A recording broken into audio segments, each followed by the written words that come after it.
children, hope you all doing good. Let's start today's chapter. Water is precious. Learning objectives, availability of water, 3 states of water, water cycle, groundwater, water supply, depletion of water table, water scarcity and water management. Water is the most important natural resource. We use water every day for bathing, washing, drinking and several other purposes. Water is also used in agriculture and industries. It is crucial for all living beings. If water is not available to plants, animals and human beings, they will die. Living beings may survive a few days without food but not without water. हम सभी को पता है water कितना important है सभी living beings के लिए. हम रोज़ इतनी एक्टिविटीज़ करते हैं पानी की हेल्प से. एग्रीकल्चर इंडस्ट्रीज़ में हर जगह वाटर यूज़ होता है. हम खाने के बिना कुछ दिन तो रह सकते हैं लेकिन पानी के बिना हम ज़्यादा दिनों तक जिंदा नहीं रह सकते. Availability of water. About 3/4 of the Earth's surface is covered with water. That is why the Earth is also called the blue planet or the water planet. About 97% of water is found in seas and oceans. However, it is not suitable for drinking and irrigation. The remaining about 3% of the Earth's water is available to us as fresh water in glaciers, rivers, lakes, ponds, springs, wells, etc. Out of 3% of fresh water, 2.99% water is available as snow or ice in glaciers, polar ice caps, groundwater and moisture. Though this is fresh water, it is not available for us. अच्छा देखिए अर्थ का 3/4 part तो जो है वो covered है water से, इसीलिए इसको ब्लू प्लैनेट कहा जाता है. अब 97% तो आपका सीज और ओशन में है जिसे हम ड्रिंकिंग के लिए एग्रीकल्चर के लिए यूज़ ही नहीं कर सकते हैं, राइट. बचा 3% वाटर. उसमें से भी आपका 3% फ्रेश वाटर है. इसमें से भी इतना आपका स्नो और आइस की फॉर्म में, ग्लेशियर और पोलर आइस कैप में. हालांकि ये फ्रेश वाटर तो है बट ये अवेलेबल नहीं है. This leaves only a small percentage of 0.01% which is available for human consumption as fresh water on the surface of the earth. तो देखिए अब हमारे पास बचा ही कितना, सिर्फ इतना % वाटर, फ्रेश वाटर जिसको हम कंज्यूम कर सकते हैं. 3 states of water. Water exists in 3 states: solid, liquid and gas. The Arctic and Antarctic oceans and top of high mountains are full of snow. Oceans, seas, lakes and rivers have water in liquid form. Water in the vapor form is found in the atmosphere. Water is perhaps the only thing that is naturally available in all 3 states of matter. Interchangeability of 3 states of water. The 3 states of water are interchangeable. It can be changed from one state to another by changing the temperature. When temperature is raised, solid state of water changes to liquid state and liquid state changes to gaseous state. देखिए 3 states, water आपके 3 states में पाया जाता है and this is आपका जो probably ये single substance है जो आपका 3 स्टेट्स में पाया जाता है. अब इनके स्टेट्स को ना हम इंटरचेंज कर सकते हैं, मतलब कि टेम्परेचर को हम चेंज कर दें तो उसकी स्टेट को चेंज किया जा सकता है. टेम्परेचर बढ़ा दिया तो जो सॉलिड स्टेट है वाटर का वो लिक्विड में कन्वर्ट हो जाता है एंड लिक्विड जो है वो गैसियस स्टेट में चेंज हो जाता है. For example ice melts on heating and changes. Similarly, when water is boiled, it changes to vapor. On the other hand, when temperature is reduced, the gaseous state of water changes into liquid state and the liquid state changes into solid state. For example, when water vapors are cooled, they condense and change back to water. Water on further cooling changes back to ice. अब देखिए अगर आप temperature को reduce कर देंगे तो जो gaseous state है वाटर का वो लिक्विड में स्टेट में चेंज हो जाएगा और लिक्विड स्टेट जो है वो सॉलिड स्टेट में चेंज हो जाएगा, right. Water cycle. The continuous movement of water from the atmosphere to the earth and back to the atmosphere through various processes is called the water cycle. It is a complex system that involves many processes. Let us learn about them. Evaporation. Water on the surface of the earth turns into water vapor by absorbing heat from the atmosphere. Water from the oceans, rivers, lakes and seas too rises up in the atmosphere as water vapor. This process is called evaporation. देखिए जो आपका water bodies में water है वो water vapour में आपका convert हो जाता है, राइट. तो ये जो प्रोसेस है इसे क्या कहते हैं, evaporation, right. Transpiration is the process of evaporation of water from the leaves of plant. अब प्लांट से भी इवेपोरेशन होता है वाटर का और वो प्रोसेस होता है आपका कौन सा, ट्रांसपिरेशन, राइट. अब ट्रांसपिरेशन कैसे होता है, the roots of the plants absorb water and push it upwards towards the leaves where it is used for photosynthesis. The extra water is moved out from the leaves through stomata. This extra water evaporates as water vapor. Through transpiration, water is added to the biosphere in gaseous form. जो roots होती है plants की वो water को absorb करती हैं और इसको पुश करती है लीव्स की तरफ, जहाँ पे ये फोटोसिंथेसिस के लिए यूज़ करते हैं. अब जो एक्स्ट्रा वाटर है वो स्टोमेटा के थ्रू एटमॉस्फेयर में चला जाता है, यानी ट्रांसपिरेशन के through. Condensation. As a water vapour rises higher, it cools down and changes into tiny droplets of water due to low temperature at high altitudes. This process is called condensation. These tiny water droplets join together and form clouds. अब देखिए water vapour आपका evaporate हुआ, rise up हुए, वहाँ पे वो cool होके फिर से वो छोटे ड्रॉपलेट्स है वाटर के उसमें कन्वर्ट हो गए, क्योंकि हाई एल्टीट्यूड पे टेम्परेचर कम होता है, तो इसे कहते हैं हम कंडेंसेशन. फिर ये जो वाटर ड्रॉपलेट्स हैं जॉइन होके बनाते हैं clouds. Precipitation. When water droplets in the clouds grow large and become heavy, they fall down as rain. This is called precipitation. If clouds form within or move into that part of the atmosphere where the temperature is below the freezing point of water, then the droplets freeze to form ice crystals and fall down as a snow. This cycle of evaporation, condensation and precipitation goes on continuously and is called the water cycle. Rainwater is the purest form of water. The water that falls on earth as precipitation is absorbed by the soil and percolates to form groundwater. This process is called infiltration or absorption. The water that cannot be absorbed by the soil is returned to the seas and ocean through drains and rivers. This process is called runoff. अब देखिए जो water droplets हैं आपके clouds में वो बड़े हो जाते हैं, हैवी हो जाते हैं, फिर उसके बाद ये नीचे गिरना शुरू होते हैं एज अ रेन. और कई बार क्या होता है कि जो आपके जो क्लाउड्स हैं या आपके जो टाइनी ड्रॉपलेट्स हैं वहाँ पे जैसे कि टेम्परेचर और भी कम है, तो फिर आपका क्या होगा, जो वाटर है वो कन्वर्ट हो जाएंगे आपके स्नोफ्लेक्स में. सो ये जो साइकिल है आपकी इवेपोरेशन, कंडेंसेशन एंड प्रेसिपिटेशन की, ये क्या होता है, ये कंटिन्यूअसली चलती रहती है और इसे कहते हैं वाटर साइकिल. रेन वाटर आपका प्योरेस्ट फॉर्म ऑफ वाटर है. अब जो वाटर आपका अर्थ पे गिरता है एज प्रेसिपिटेशन, सॉइल इसको एब्जॉर्ब कर लेती है, फिर वो पर्कुलेट होकर ग्राउंड वाटर बनाता है. तो ये प्रोसेस होता है इन्फिल्ट्रेशन या फिर एब्जॉर्प्शन. कुछ वाटर जो है वो एब्जॉर्ब नहीं हो पाता है सॉइल से, तो वापस से वो सीज या ओशन में चला जाता है ड्रेन्स और रिवर्स के through. This is called run of. Groundwater. If we keep on digging deep, the moisture content in soil will keep on increasing.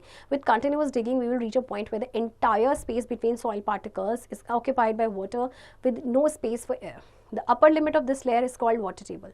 All the water present below the water table is called groundwater. देखिए आप जब डिग करते रहेंगे ना ground में, तो moisture content soil में increase होगा.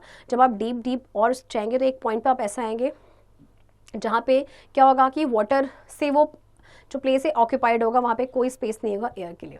तो जो अपर लिमिट होती है इस लेयर की, इसको कहते हैं वाटर टेबल. और जो वाटर होता है वो वाटर टेबल के बिलो होता है and that is called ground water. Water that falls as rain and the water that we throw away goes down into the ground. It seeps through the topsoil, the subsoil and porous rock. It finally settles below the porous rocks and it cannot pass through the non-porous rocks. So there is a large storage of underground water.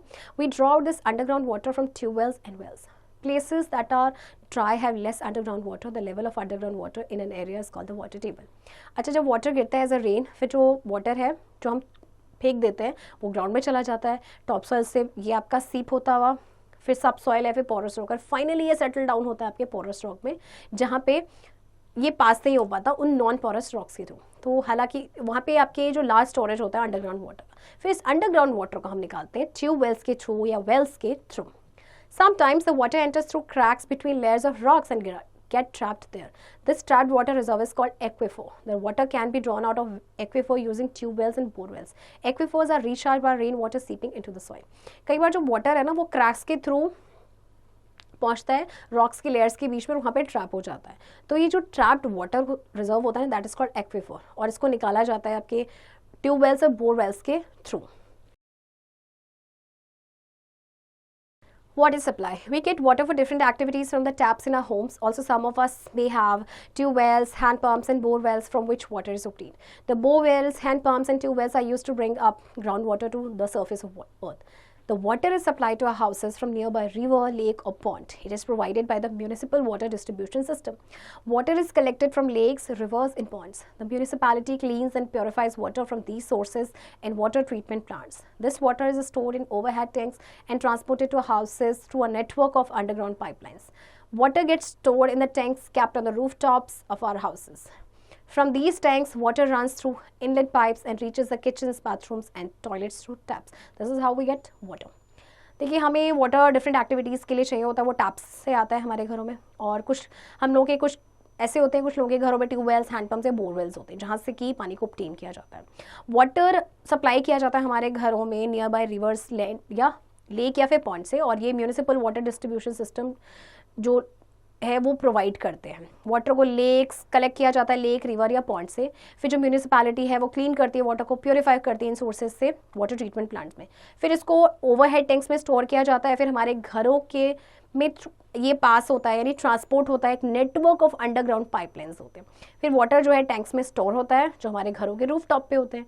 फिर उसके बाद क्या होता है, inlet pipes के through ये हमारे kitchen, bathroom, toilets तक पहुँचता है। Depletion of water table. The groundwater gets recharged naturally when it rains and the rainwater seeps into the ground. If we draw as much as groundwater as is replenished naturally, the water table remains unaffected. However, if we draw more water than it is replenished, the level of water in the water table falls. It means that we will have to dig deeper in order to access the underground water. This is called depletion of water table. देखिए, underground water है वो जो naturally recharge हो जाता है जब बारिश होती है या रेन वाटर सीप कर जाता है। हम जितना पानी यूज़ कर रहे हैं ग्राउंड वाटर और उतना ही रिप्लेनिश हो रहा है नेचुरली, तब तो वाटर टेबल जो है वो सेम रहेगा। लेकिन अगर हम ज़्यादा पानी यूज़ कर रहे हैं, निकाल रहे हैं ग्राउंड से, और रिप्लेनिश उतना नहीं हो रहा है, तो फिर जो वाटर टेबल का जो लेवल है ना वो कम हो जाएगा, and that is called depletion of water table. Causes of groundwater depletion. Following causes lead to depletion of groundwater. Industrial activities. For each step in the production of goods in industries, water is needed, which is naturally drawn from the ground.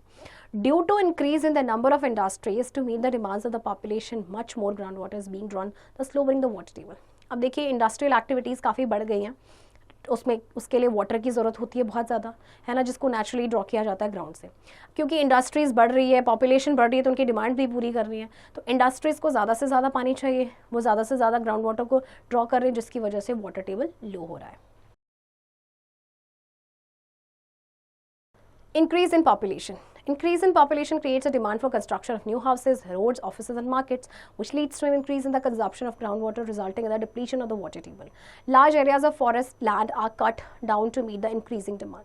Seepage of water into the ground decreases on pakka surfaces, leading to reduced recharging of groundwater. Decrease in rainfall. Rainfall in some areas is very less. Such areas see greater depletion of groundwater and lowering of the water table. अब देखिए, population बढ़ रही है, उस बढ़ती हुई population के लिए हाउस, रोड, ऑफिसेज, मार्केट का कंस्ट्रक्शन करना ज़रूरी है, और इसकी वजह से जो कंजप्शन है ग्राउंड वाटर का वो बढ़ रहा है, और इसीलिए जो वाटर का टेबल है वो डिप्लीट हो रहा है। इसके अलावा जैसे जो सर्फेसेज हैं, जो सीपेज है ग्राउंड वाटर का जो ग्राउंड में हो रहा है वो भी डिक्रीज़ हो रहा है, क्योंकि जो सर्फेसेज है वो पक्का सर्फेसेज हैं, राइट। इसके अलावा बारिश कुछ एरियाज़ में बहुत कम होती है। अब बारिश ही नहीं होगा तो जो ग्राउंड वाटर टेबल है वो किस तरह से रिचार्ज होगा। Deforestation. Cutting down of trees in large numbers and clearing of forest is called deforestation. It is done to create land for agriculture, developing grazing ground for cattle, using timber for fuel or industrial purposes, or for constructing dams. Forests are large covers of trees and plants that release substantial amount of water vapor into the atmosphere by transpiration. This vapor helps in bringing rain. Deforestation results in lesser rain in a region. It also reduces the capacity of the soil to retain water, which then affects the water table. Also, roots of the plants help rainwater to seep into the ground and slows down surface runoff. In absence of the plant roots, water flows without seeping into the ground, ultimately affecting the water table. अब देखिए, इतने पेड़ काटे जा रहे हैं, deforestation हो रहा है, किसके लिए? क्योंकि हमें लैंड चाहिए एग्रीकल्चर के लिए, ग्रेजिंग ग्राउंड चाहिए कैटल्स के लिए, टिम्बर चाहिए फ्यूल के लिए, ठीक है, हमें डैम्स कंस्ट्रक्ट करने हैं। अब फॉरेस्ट में आपको पता है लार्ज एयर आपके कवर्स होते हैं ट्रीज एंड प्लांट्स के, जो कि रिलीज़ करते हैं substantial amount of water vapour atmosphere में ट्रांसपिरेशन के थ्रू, जिसकी वजह से बारिश आती है, राइट। अब डिफॉरेस्टेशन की वजह से क्या होगा कि कम बारिश आएगी तो क्या होगा, आपका जो वाटर है वो सीप नहीं हो पाएगा, है ना, इसकी वजह से जो वाटर टेबल है वो अफेक्ट होगा। इसके अलावा जो रूट्स होती है प्लांट्स की, वो हेल्प करती है रेन वाटर को सीप करने में और स्लो डाउन करती है सरफेस रन ऑफ को। Agricultural activities. Irrigation of crops in India is mainly dependent on rains. Some agricultural lands have canals, but they too suffer due to lack of rainfall. Most lands that do not have canals are irrigated by drawing groundwater, thus depleting it. Irrigation जो India में होता है वो mainly dependent होता है rain पे, लेकिन बारिश नहीं आएगी तो पौधों को तो इरिगेट करना ही है, तो वो कहाँ से पानी आता है? वो ग्राउंड वाटर से ही। Distribution of water. The most important factors responsible for the uneven distribution of water is rain. The places that receive a good amount of rainfall have surplus water. However, the places that receive very little or no rainfall face scarcity of water. People in such areas have to walk several kilometers to fetch water. In cities and towns, most households get water through a network of pipes. In most Indian villages, however, such a network for water supply does not exist. Villages fetch water from tube wells and hand pumps. एक important जो factor responsible है uneven distribution of water के लिए वो है rain. कुछ जगह पे तो बहुत ज़्यादा बारिश आती है तो वहाँ पे सरप्लस वाटर होता है, और कुछ जगहों पे तो बारिश ही नहीं आती है, बहुत थोड़ी सी बारिश होती है तो वहाँ हमेशा पानी की कमी रहती है. लोग फिर बहुत दूर दूर तक किलोमीटर्स तक चलते हैं पानी लेने के लिए, है ना. सिटीज़ एंड टाउन्स में तो आपके घरों में पाइप्स के थ्रू पानी आता है, जबकि विलेजेस में लोग के पास जो नेटवर्क नहीं होता है वाटर सप्लाई का, तो इसीलिए उनको पानी निकालना पड़ता है ट्यूबवेल से, वेल से या फिर हैंडपम्प से. Do you know pure water has no smell and no taste? It also has a pH value of 7 that shows it is neutral. Pure water का कोई smell taste नहीं होता है, इसका pH value भी 7 होता है. 7 शो करता है कि ये neutral है. Water scarcity. Today the world is heading towards a water crisis. According to the United Nations, the supply of clean and fresh water is depleting at such an alarming rate that in some regions, within 30 years, about 2/3 of population will suffer a moderate to severe water crisis. Water crisis is also known as water scarcity. We often come across this term, which means a situation where there is insufficient water to satisfy normal requirements. Water scarcity occurs when there is an imbalance between the availability and the demand for water. अब जो है world जो है ना वो water crisis की तरफ head कर रहा है. यूनाइटेड नेशंस के अकॉर्डिंग जो सप्लाई है क्लीन एंड फ्रेश वाटर का वो डिप्लीट हो रहा है एट एन अलार्मिंग रेट, और विद इन 30 ईयर्स जो 2/3 पॉपुलेशन है ना वर्ल्ड की वो सीवियर वाटर क्राइसिस से सफ़र कर सकते हैं. वाटर क्राइसिस यानी कि वाटर स्कैरसिटी. ओके, अब देखिए वाटर स्कैरसिटी कब होती है? जब इम्बैलेंस हो जाता है वाटर की अवेलेबिलिटी में एंड उसकी डिमांड में. In some areas, there is an acute shortage of water. We often face water scarcity during summer seasons. Women in villages and remote areas walk across many kilometers to fetch fresh water from rivers, lakes, and ponds. In some areas, there are long queues in front of public taps and hand pumps to fill water. कुछ areas में इतना ज़्यादा पानी का shortage होता है कि summer season में वहाँ पानी ही की कमी पड़ जाती है. अब जो औरतें विलेजेस में होती हैं, रिमोट एरियाज़ में होती हैं, उनको कई किलोमीटर चलना पड़ता है पानी भरने के लिए, रिवर या लेक्स या पॉइंट्स. और कुछ एरियाज़ में इतनी लंबी लंबी लाइन्स होती हैं पब्लिक टैप के सामने और हैंडपम्प के सामने पानी भरने के लिए. Water shortage has been a matter of concern throughout the world. We should make sincere efforts to prevent the situation. The problem of scarcity of water can be handled by 2 ways: water management and water conservation. So water shortage जो है that is a matter of concern throughout the world. इसीलिए हमें water को carefully handle करना चाहिए. वो 2 ही method से हो सकता है, water management and water conservation. Water management. Water management includes providing safe drinking water known as potable water in adequate amount to everyone. The civic authorities provide regular supply of potable water through a well-planned system of pipes. But often water is seen coming out of leaky pipes that carry fresh water. People too waste water by letting the water flow out of taps when not in use or letting taps leak.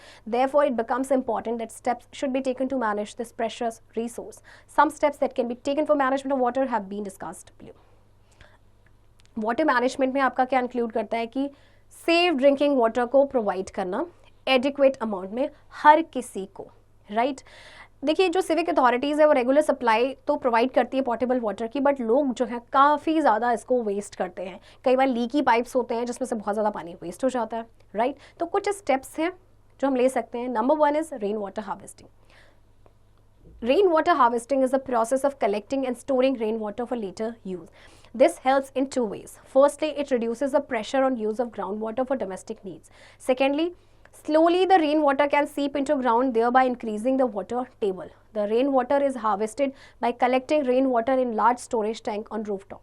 The water collected is transferred through pipes and can be used for bathing, washing clothes, cleaning floors, etc. Also, it can be transferred to underground pits to seep in soil and become ground water. आपका rain water harvesting एक method है, process है जिसमें rain water को collect किया जाता है, then उसको स्टोर किया जाता है फॉर फ्यूचर यूज़. इससे आपके 2 तरह से हेल्प होती है.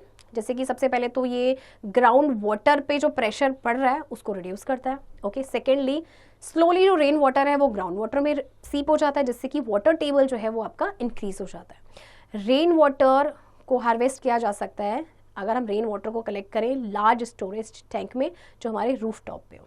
ओके और इसके अलावा इसको कैसे कलेक्ट किया जाता है? पाइप्स के थ्रू। ओके पाइप्स के थ्रू इसको स्टोर किया जाता है, कलेक्ट किया जाता है, फिर इसको बेदिंग या क्लीनिंग फ्लोर्स या वॉशिंग क्लोथ्स के लिए आपको इसको यूज़ कर सकते हैं। एंड इसके अलावा इसको अंडरग्राउंड पिट्स में भी ट्रांसफ़र किया जा सकता है। जैसे कि आप देख सकते हैं पाइप्स के थ्रू ना ये डायरेक्टली अंडरग्राउंड में चले जाते हैं और फिर ग्राउंड वाटर रिचार्ज हो जाता है। Rain water harvesting may be advantages due to the following reasons. The water table can be raised by rainwater harvesting. It reduces the runoff, loss of water. Availability of water supply for irrigation and other purposes is also maintained in dry months.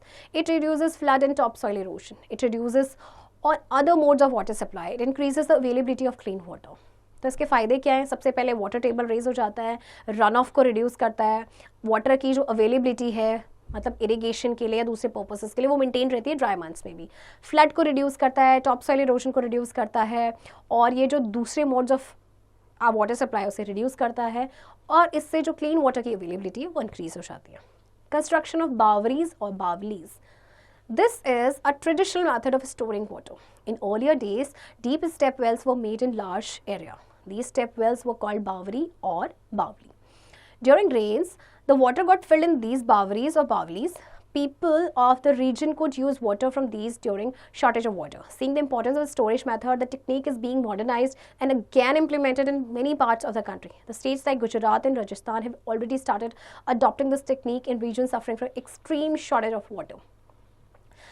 ये एक ना traditional method है rain water को store करने का। पहले time पे क्या होता था कि डीप स्टेप वेल्स बनाए जाते थे लार्ज एरिया में। इन स्टेप वेल्स को कहा जाता था बावरी या बावली। तो जो रेन वाटर होता था इन बावलीज में भर जाता था। फिर लोग क्या करते थे, जब पानी का शॉर्टेज होता था तो इसको यूज़ कर लेते थे।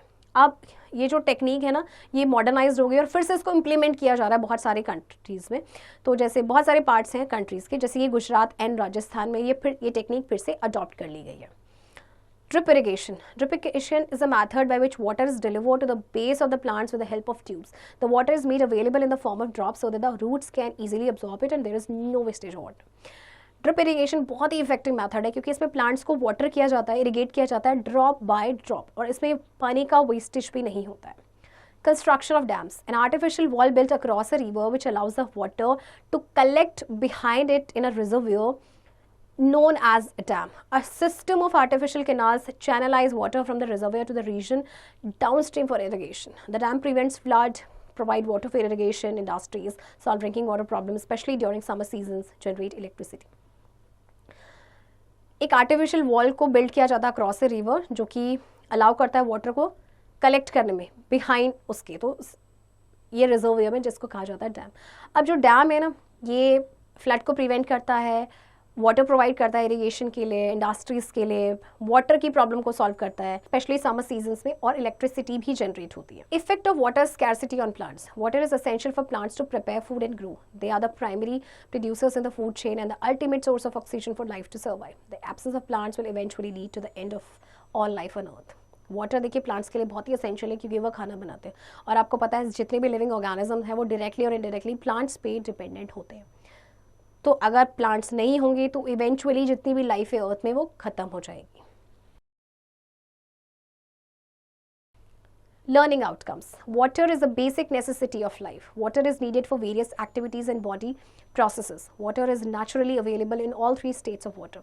Only 0.01% of water on our earth is fit for consumption. Water cycle involves evaporation, transpiration, condensation, precipitation, infiltration and runoff. The groundwater can be drawn out through wells, tube wells and bore wells.